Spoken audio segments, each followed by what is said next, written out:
최근 토트넘 홈에서 열린 뉴캐슬전의 반전 경기력이 영국 축구계를 충격에 빠뜨렸습니다. 손흥민이 선발 명단에서 제외된 상황, 토트넘은 뉴캐슬에게 철저히 유린당했지만 후반전 손흥민이 투입된 이후 경기 분위기가 급격히 반전되었기 때문인데요. 경기 종료 후 더욱 주목받은 사실은 토트넘의 공격 통계였습니다. 이날 손흥민이 없었던 전반전, 토트넘은 슈팅 시도 자체를 거의 못했지만 그가 투입된 이후 토트넘의 공격이 살아나며 슈팅 시도가 급증했습니다. 이와 관련해 축구 전문가들은 손흥민은 짧은 시간 뛰고도 영향력을 입증할 수 있는 선수라며 그가 어디로 이적하든지 팀 전술의 중심이 될 수 있음을 보여주는 사례라고 평가했습니다. 이는 또한 손흥민이 왜 이적 시장에서 최고의 매물로 평가받는지 다시금 주목받는 계기가 되었는데요. 이날 주요 장면과 현지 매체들의 반응, 발빠른 뉴스에서 지금 바로 알아보겠습니다. 프리미어리그 20라운드 토트넘 선발 명단에는 큰 변화가 있었습니다. 바로 팀의 에이스 손흥민이 선발 라인업에서 제외되고 벤치에서 경기를 시작한 것이었는데요. 이를 두고 일각에서는 5일 뒤 예정된 리버풀과의 리그컵 4강전을 대비한 선택이라는 분석이 제기되었지만 대다수의 축구 전문가들은 손흥민의 이적을 대비하는 구단의 움직임이라는 의견에 무게를 실었습니다. 그 이유는 명확했는데 1월 1일 이후 자유계약 신분을 취득하게 된 손흥민은 여전히 전세계 윙어 중 5손가락 안에 들 만큼 뛰어난 월드클래스급 선수라는 평가를 받고 있었습니다. 비록 아직까진 손흥민의 다음 구단이 어디가 될지 확실히 정해지진 않았다 해도 결국 그가 토트넘을 떠난다는 것만큼은 기정사실화된 상황이었죠. 따라서 구단 입장에서는 손흥민의 이적에 대비할 시간이 필요했습니다.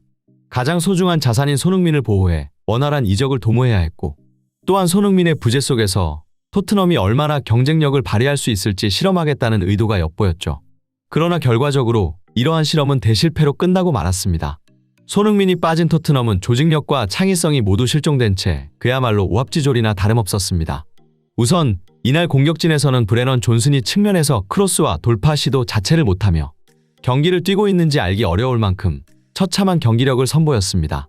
클로셉스키는 전방에 고립된 모습을 보이며 풀타임 동안 기회 창출 0회에 그쳤고 상대 수비에게 완전히 차단되어 이렇다 할 움직임을 보여주지 못했습니다. 특히 손흥민의 자리를 대신했던 베르너 역시 이 상황을 타개하지 못했는데요. 베르너는 드리블과 크로스 성공률 모두 0%를 기록하며 손흥민과는 비교조차 할 수 없는 저조한 경기력을 보여주었습니다.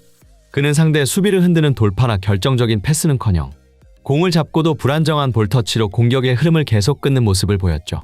이처럼 손흥민이 빠진 공격진은 전혀 날카로움을 보여주지 못했고 토트넘은 결국 전반전 동안 유효 슈팅을 단 한 차례밖에 시도하지 못하는 답답한 경기를 이어갔습니다. 이러한 상황, 경기장 카메라는 고개를 가로젓는 포스테코글루 감독과 벤치에 앉아 경기를 지켜보는 손흥민을 교차해서 보여줬습니다. 감독은 답답한 표정으로 선수들에게 공을 전방으로 보내라고 호통치고 있었지만 손흥민은 특유의 차분한 표정으로 동료들의 플레이를 지켜보며 간간히 미묘한 아쉬움을 드러냈습니다. 중계진은 이 장면을 보며 손흥민의 부재가 토트넘의 경기력에 미치는 영향을 강조했습니다. 손흥민이 없는 토트넘은 경기 흐름을 주도할 중심을 잃은 모습이다. 이 상태로는 팀의 공격이 살아날 가능성이 거의 없다. 라는 해설이 이어졌죠.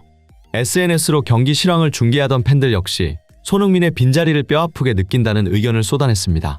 이 경기를 보며 확실히 알았다. 손흥민이 없으면 토트넘의 공격은 아예 멈춰버린다. 평소 슈팅을 난사하던 선수들이 오늘은 존재감이 완전히 사라져버렸다라며 손흥민을 더 늦게 투입했다가는 경기는 걷잡을 수 없는 상황이 될 것이라는 반응을 보였습니다. 아니나 다를까 손흥민은 경기 시작 30분 만에 터치라인 부근에서 몸을 풀며 출전을 준비하기 시작했습니다. 벤치에서 경기를 시작한 선수가 이처럼 이른 시간대에 투입 준비를 하는 것은 축구에서 몹시 드문 일이었기에 이번 경기 토트넘이 얼마나 어려운 상황에 놓였는지를 보여주는 장면이었죠. 전반전 경기 양상은 토트넘이 점유율 30%에 그칠 만큼 상대에게 밀리는 흐름이었습니다.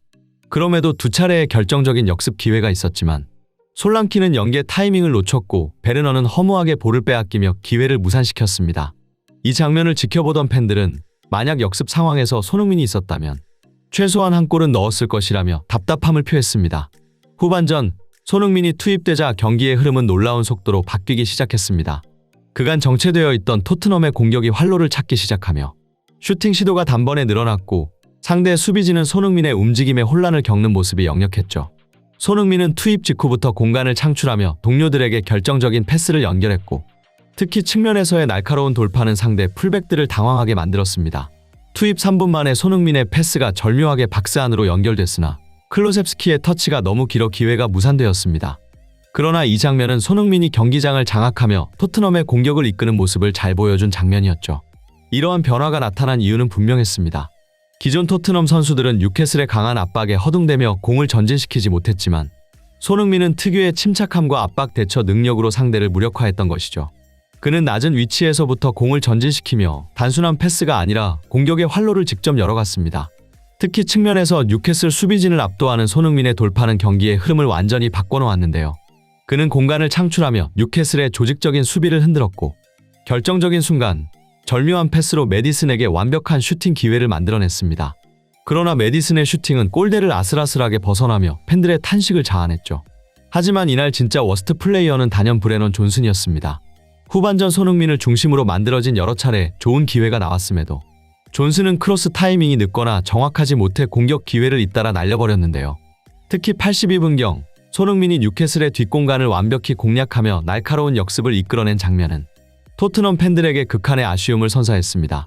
수비 3명이 손흥민의 움직임에 집중한 덕분에 그의 절묘한 패스는 솔랑키에게 연결되었고 솔랑키는 침착하게 뒤로 내주며 클로셉스키에게 볼을 전달했습니다. 클로셉스키는 다시 노마크 상태의 존슨에게 결정적인 찬스를 만들어줬죠. 하지만 존슨의 선택은 슈팅도 크로스도 아닌 어정쩡한 킥으로 이어졌고 결국 공은 레길론에게 넘어가며 기회를 허무하게 날려버리고 말았습니다. 중계진은 이 장면에 대해 존슨이 너무 많은 생각에 빠져 있었던 것 같다며 경기 내내 반복되는 존슨의 실수는 결국 팀 전체의 흐름을 끊어내고 있다고 평가했습니다. 한편 경기 종료 후 토트넘의 공격 통계 변화가 영국 축구계에 뜨거운 화제를 불러일으켰습니다. 전반전 토트넘은 슈팅 횟수 단 2회, 기대 득점값이 0.1에 그치는 처참한 기록을 남겼지만 후반전 손흥민 투입 이후 슈팅 횟수는 무려 12회로 급증하며 기대 득점값 역시 0.8까지 상승한 것이 확인되었는데요.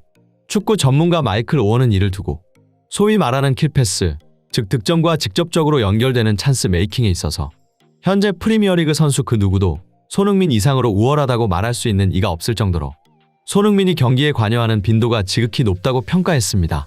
그는 이어 사실상 토트넘이 점유율을 가져가거나 공격을 전개할 때 모든 패스 줄기의 시작점은 손흥민이라고 봐도 무방할 정도로 토트넘의 공격 전개를 보면 대부분 그의 발을 거쳐서 시작된다고 말했습니다.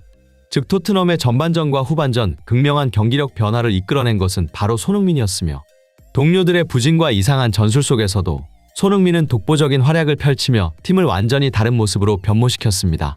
축구 전문가들은 손흥민이 이적 시장에서 최고의 매물로 평가받는 이유가 단순히 골이나 어시스트와 같은 기록 때문만이 아니라고 입을 모아 말합니다. 손흥민 영입 효과는 단순히 뛰어난 공격수가 팀에 합류하는 것이 아니라 한 차원 더 높은 경기력을 보장받는다는 분석이었죠. 이상 발빠른 뉴스였습니다. 구독과 좋아요는 영상 제작에 큰 힘이 됩니다.